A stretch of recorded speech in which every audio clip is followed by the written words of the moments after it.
Mofizuddin defence দেওয়ার চেষ্টা করেছিল, ডিফেন্স করে দিল। কি চমৎকার গোলকিপিংয়ের প্রদর্শন! মফিজুদ্দিন সুন্দর করে বলটাকে ডিফেন্স করে রেখে দিলেন, পারলেন না গোলটা ঢুকাতে, ব্যর্থ হয়ে গেলেন। একটা টেনশন ঢুকে গেল। 2-1 স্কোরের খেলা চলছে। স্কোরের খেলা চলছে। এখন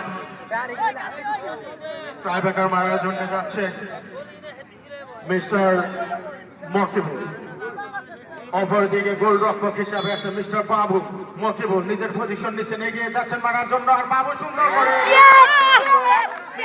বলটা বাইরে চলে গেল। গোল পোস্টের ভিতরে ঢুকাতে পারলো না।